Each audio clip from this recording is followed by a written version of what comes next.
Data science, data analytics और artificial intelligence.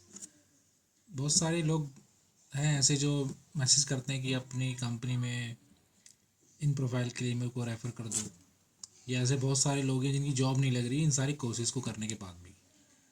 तो क्या प्रॉब्लम है? तो मेरा एक्सपीरियंस है, जितनी मेरी जानकारी है ना, तो ये जो आप एडवर्टाइज देखते हो, डेटा साइंस, आर्टिफिशियल इंटेलिजेंस, इतना पैकेज मिल गया, उतना मिल गया, ये ना सिर्फ उन लोगों के लिए है। रियलिटी कुछ और है। क्योंकि जितनी भी आपकी लो मिड लेवल की कंपनी है, या थोड़ा मिड से नीचे है, मिड से थोड़ी अपर है, अपर मिडिल क्लास जो कंपनीज हैं, वो बाहर के क्लाइंट के लिए अपने सॉफ्टवेयर बनाती है, वेबसाइट बनाती है और मोबाइल ऐप्स बनाती है, उन्हीं से वो पैसा कमाती है। ठीक है। डेटा एनालिटिक्स और डेटा साइंस, आर्टिफिशियल इंटेलिजेंस, ये इम्प्लीमेंट करना तो बहुत बाद की बात होती है, जब उनका सेटअप हो चुका होता है, कंपनी चल चुकी होती है और कुछ और करने के लिए उनके पास नहीं होता, तो और बिजनेस बढ़ाना होता है उनको। तो ऐसे क्लाइंट्स बहुत कम होते हैं। और जब वो इस लेवल पे पहुंच जाती है ना कंपनियां, कि वो एआई इम्प्लीमेंट करने वाली हैं, डेटा साइंस इम्प्लीमेंट करने वाली हैं अपने उसमें, तो वो फ्रेशर को या जिसने अभी अभी कोर्स करा है उसको हायर नहीं करने वाली। वो क्रीम बंदे लेती हैं पहले से ही, जिन्होंने काफ़ी कुछ काम करा हुआ है आर्टिफिशियल इंटेलिजेंस पे, डेटा साइंस पे, उनको लेती है। तो जो बंदे अभी कोर्स कर रहे हैं या स्टार्ट ही करा उन्होंने, उनके लिए कोई स्कोप नहीं है। जैसे फेसबुक ने अब जाके मेटा ये अपना लॉन्च किया है ना, तो डेटा एनालिटिक्स का, डेटा इंजीनियरिंग का, उसमें पहले से तो नहीं करा ना। अब जब वो सेट हो गया, उनके लिए अब कुछ बचा नहीं है करने के लिए ना, तो अब वो कुछ कुछ नई चीज़ें इम्प्लीमेंट कर रही हैं। लेकिन रियल लाइफ में, रियल कॉर्पोरेट लाइफ में ऐसे प्रोजेक्ट्स नहीं आते हैं, बहुत कम आते हैं। और बहुत आते हैं जिनमें बहुत बड़ी कंपनियों में आते हैं, और बहुत बड़ी कंपनियों में बहुत अच्छे क्रीम लेवल के बंदे जाते हैं। तो आप कोर चीज़ों पे फोकस करिए। सॉफ्टवेयर डेवलपमेंट वो कहीं नहीं जाने वाला, कितने भी चैट जीपीटी आ जाए वो नहीं जाने वाला।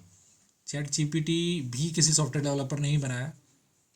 तो आप वो चीज़ें आसान कर सकता है, लेकिन जॉब रिप्लेस नहीं कर सकता, क्योंकि दिमाग तो बंदे नहीं लगाना है। अब वो इतने सारे बग्स आएंगे जीरा में, वो कैसे सॉल्व करेगा? बहुत चीज़ें होती हैं। अगर जो आप जॉब कर रहे हैं तो आप समझ रहे हैं, समझ जाएंगे कि चैट जीपीटी वगैरह सब बेकार चीज़ें हैं, एआई वगैरह कुछ काम नहीं है, थोड़ा बहुत मदद मिलता है। लेकिन जैसे मैं हूँ, मैं ऐसे सॉफ्टवेयर पे काम कर रहा हूँ, ऐसे क्लाइंट के जो इन चीज़ों को एक्सेस ही नहीं करने देते। अब मैं उसकी भी, चैट जीपीटी की भी हेल्प नहीं ले सकता हूँ। क्यों? क्योंकि एक्सेस नहीं है। आप सिर्फ गूगल पे एक दो वेबसाइट ही वहाँ पे एक्सेस कर सकते हैं उनके। अपने पर्सनल लैपटॉप पे मैं काम नहीं कर सकता, क्लाइंट की वेबसाइट पे, क्लाइंट के लैपटॉप पे काम करना पड़ता है, और उसके अंदर भी एक वीडियो ही होता है, उसमें जाके हमें काम करना होता है। तो वहाँ सिर्फ उतना ही एनवायरनमेंट खुलता है जितना वो चाहते हैं। तो ये सब नहीं खुलता वहाँ पे। स्टैक ओवरफ्लो एक दो वेबसाइट और खुल जाती हैं जो ज़रूरी होती हैं। तो इतनी सिक्योरिटी होती है, वो प्राइवेसी जो बोलते हैं वो लोग, उनके अपने रूल्स हैं, टर्म्स एंड कंडीशंस हैं। तो चैट जीपीटी उतना हेल्पफुल, ठीक है, हेल्प ले सकते हैं। तो ये कहीं नहीं जाने। आपकी जो कोर चीज़ें हैं, मैं कहना चाह रहा हूँ कि आपकी कोर है ना, जो आप किसी भी लैंग्वेज में जाइए, चाहे आप जावा, पाइथन, पीएचपी जाइए, आप उसमें जाइए, कोर में जाइए अपने। और आप फ्रंट एंड बनना चाहते हैं, बैक एंड पे काम करना चाहते हैं, वो आप डिसाइड करिए। लेकिन अभी अगर आप सब कुछ कर चुके हैं, आप साइड बाय साइड लर्न करना चाह रहे हैं ना, आपका एक्सपीरियंस हो गया अच्छा खासा, साइड बाय साइड आपको एआई सीखना है या डेटा साइंस सीखना है, तो आपको मोस्ट वेलकम है, आपको ऑलरेडी एक्सपीरियंस है।